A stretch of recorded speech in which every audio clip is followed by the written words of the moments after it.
Hello, it's me again. I am the Nutty Professor. However, before I switch completely into my Nutty Professor persona, and remember, in the last couple of podcasts, I did discuss persona, and it's a mask. And I'm going to be letting my mask down a little. I'm going to show a little bit more of Sohail. Nutty Professor will come back. I'm going to request him, and he will come back in a little bit. I have a few things to say as Sohail. I am still alive, obviously. I'm doing this. And I am still clean. Today is a milestone. It is 2 months. And I think we could do a little Nutty Professor 2 months for that. It is 2 months clean. 8 weeks exactly. Now, but I'm going to be honest here. I am still clean, no booze, no substance, but it's been a tough week. It's been a really, really bad week, a hard week. Now, it shouldn't have been because I've done 2 podcasts. I've been very happy with them. Thanks to my crew, I think they've come out very well. The persona has come across well. I've said what I wanted to say. I've enjoyed doing them. It's been very purposeful for me. However, there's sort of a flip side to this. And I've received some very positive comments about my podcast from both civilians and, quote, junkies, unquote. And a lot of them, both the junkies and the civilians, say they're proud of me. And part of the problem also has been just getting feedback and communication with other, quote, partiers, unquote, have increased the cravings. And a couple of people have said, you want to meet just for a sober lunch? And I would really like to, but I can't, because if I see them, I'm going to want to party. Now, I'm going to read you something. This is from a civilian friend of mine from London, the one where the Queen lives. And you know who else lives in London? Elton John. And I'm going to talk about him shortly. But my friend, I sent him a link to my podcast, and I want to make clear he's a civilian friend. He was in music industry, and he may have partied a bit, recreational user some years ago. I sent him the link, and we caught up a little bit. And I want to read you what and this is typical of the comments I've been getting from both civilians and non-civilians. So my friend says, also, it's absolutely wonderful news that you are taking such positive action regarding your addictions. The substance in question is a particularly nasty and deceptive substance, and you should feel proud of yourself to be rid of it. It takes inner strength and character, and you have shown that you have both of these qualities, and it is capitalized, absolutely possible to battle addictions on your own. The fact that you are now creating and sharing your experiences via the podcasts, which I must say are very professionally produced, can only inspire and encourage others in a similar predicament to take similar positive action. I'm very proud of you, my friend. Be well. And I'm looking forward to your next podcast. Now, that's very encouraging. It's very sweet. And it had a sort of a unintended effect of also putting more pressure on me. And that's the problem, is that now with the type of things he's been saying, it's like I'm not only doing this for myself. This is, I can't come here and say I've fallen. And I'm feeling a little bit more stress, a little bit more pressure. Maybe there aren't any other struggling addicts who are watching this. Maybe there are. And if there are, I want to give the message that it can be done. It can be done on your own. So in a way that puts a little bit more pressure on me, and I've had a bad week. I mean, the cravings, remember, those of you who saw last week's, I talked about my own framework, OMAT, OHAT, 1 hour at a time, 1 minute at a time, 1 day at a time. Well, from Tuesday, Wednesday, Thursday, at times it was a minute at a time. I was just sitting there fighting the cravings, and the communications from people who have access to the substance and are willing to meet me to have a sober lunch, and I don't, the sobriety would not have lasted very long, So I had to really battle the werewolf. The werewolf was like, I want to feed. Let me out. Like going, no, no. So I've been, but the good news is I'm still here, I'm still clean, and it's 2 months today to 8 weeks.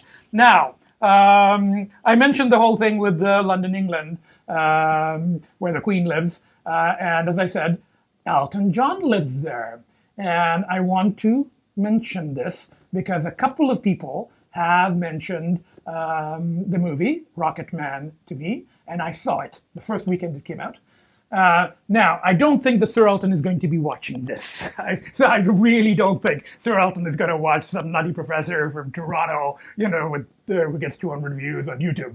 But Sir Elton, if you are watching, I want to, how people have been saying they're proud of me? I mean, we're proud of you. I mean, 28 years. Clean, and he had big habit, big addiction, So he's been clean for 28 years, and he's also sharing it, he's sharing his stories, and so we strugglers, and that leads me to another word.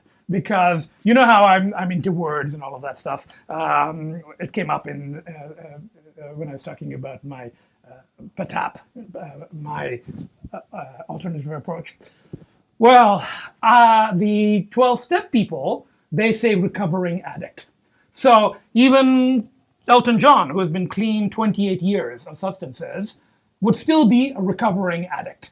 And I see that, but I think it's too much of a sort of a medical model. It's too much of a 12-step word for me. And in the first podcast, I said I don't really like addict to begin with. So I've been working on other terms, and I'm thinking of when I was just addressing the hypothetical Sir Elton, and that he's been an inspiration to other. I don't want to say recovering addicts. I want to say strugglers, people who are struggling, and in my own framework, people who are turning back or attempting to turn back, So I was thinking like turners back, turn backers, I'm trying to come up with another term. I think for now, why don't we just go with strugglers, Now that actually brings up another point. Even using the word struggle, there is a guy, a writer, named Karl Ove Knausgaard. Now, I haven't actually directly read his work myself, but Knausgaard, he's Norwegian. He writes autobiographical about his own family, and he exposes a lot of secrets. In Norwegian, his books were called, I think, Min Kimp, which is my struggles, And I've always thought that was a wonderful term to describe somebody struggling with, addictions or, with issues. But he got into a lot of controversy. And you know why? Because in Norwegian, Min Kimp is very similar to Mein Kampf. And Mein Kampf is my struggles, but it was the memoirs of Adolf Hitler. It's bad shit, So the whole struggle thing is a little bit tainted, So people kind of hesitate to use struggles. I think we're far enough away from all of that, and I'm not using it in a completely different, and I'm not calling the book My Struggles. To call people who are battling a serious addiction, and I don't want to use the term, I think we can go with struggler. Those of you who haven't yet seen Rocket Man, it's an excellent film. And it starts off, and he's got a persona. He really does, And it starts off with a 12-step sort of group, but, it's like Rockstar Rehab, And he comes in and he pulls off his horns, he's in this devil outfit. I don't want to give away too much, but it's a great film. And, congratulations to Elton for making it this long. Now, I've got a little personal story about Elton. He is also, and in the end of the movie, they show that he still has some, process, what we call process addictions, like shopping. And they show him with the bags of, clothes and stuff that he bought. He is also, I don't know if you know this, but Elton is also a car collector. And he's been through a couple of car collections. And a couple of years ago, he downsized one of his collections. He had several Rolls Royces and Aston Martins and Ferraris and various things. And a couple of years ago, my father and my father was looking for an old Rolls Royce or Bentley. And we found one in the other London, of all places, London, Ontario. It was a blue one, 1985, and the steering was on the wrong side. It was on this side instead of this side. And it had obviously come from England. And the guy said that it had belonged to Elton John. However, there was no documentation. And if you're buying a car that's supposed to belong to Elton John, it has to be documented. And it was a good price, but it was not in great shape. So we didn't buy it. We never did get around to acquiring the Rolls Royce. But I understand that Elton is now building up another collection, as collectors do.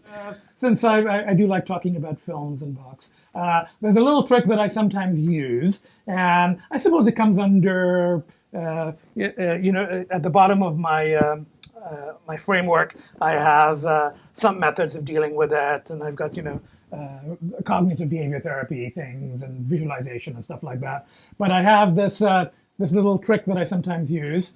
There was a movie some years ago called Trainspotting, and it was about heroin addicts. It was written by Irvin Walsh, and he is Scottish. It's set in Scotland, and it's a really good film, but people find it very hard to understand because of the accents. They talk in this strong Scottish, brogue. Even his stuff to read is very difficult because he writes in dialect. It's not really English. And there's this one scene in Trainspotting where one of the junkies, these are heroin addicts who inject, real junkies, and one of these guys decides to go clean, and he goes, I'm going to put everything I have into this.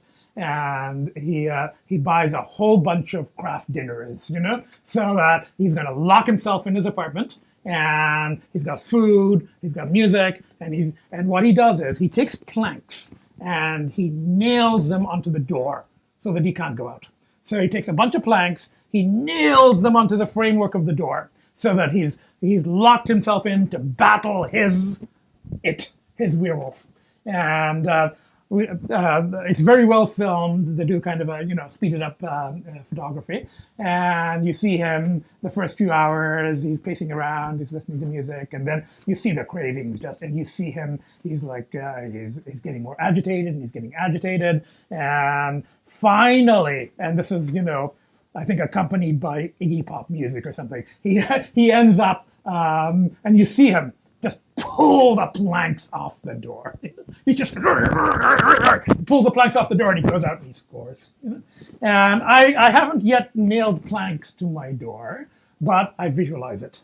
So when I'm in full battle mode, I visualize the planks on the door and I'm like going, okay, I am now locked. I am now boarded up to battle, and it works up to a certain point. As I said, this is actually out of cognitive and visualization strategies and stuff like that, And as I said, my system is based entirely on my own experiences and my own thoughts and what works for me, and something from a movie that I like, a scene that has power for me, that has energy for me. I try to incorporate that, So that's what's been happening. It should have been a really good week, but as I said, it's also a time thing. It's been 8 weeks, so it's been a time thing. It's been the kind of excitement of all of this. It's the little bit of pressure from people going, "We're so proud of you," and you're an example to other strugglers. And then I suppose it is also, I am going public with something that is quite personal. So I notice one other thing. I am sharing quite a bit, and I go into my Nutty Professor persona. And the persona, in a way, I mean, personas for young, they do serve a purpose because they do also protect you. You know, I've also taken some precautions. I don't, at this point, I haven't actually named the main substance that I've been battling. I think everybody could has probably figured this out, particularly the partiers, because I've said the title of my manuscript is Party Soft Friendly. And I think I have talked about lines, you know? And I've said it's not, I've been very explicit that it's not heroin. But I'm not quite ready to name the thing yet, you know? So it'll probably come at some point, you know? But at this point, let's just call it the substance in question, the bad shit, you know? And Sir Elton was very fond of it. Those of you who've seen the movie, that's another little hint. Diet Coke. But that's the substance, and I will at some point name it. In my writing, I am much more explicit about all of this. In my writing, I let down the persona, and it gets very gritty. You know, it gets all the details are there. I think you've seen a little bit more of Sohail Rashid this time than the Nutty Professor. I've shared a little bit about my struggles over the week and how it was close, but I'm still clean. 2 months today. The Nutty Professor will be back in the next episode. And I think I will actually say goodbye in Nutty Professor mode. So, from Sohail Rashid and from the Nutty Professor, goodbye!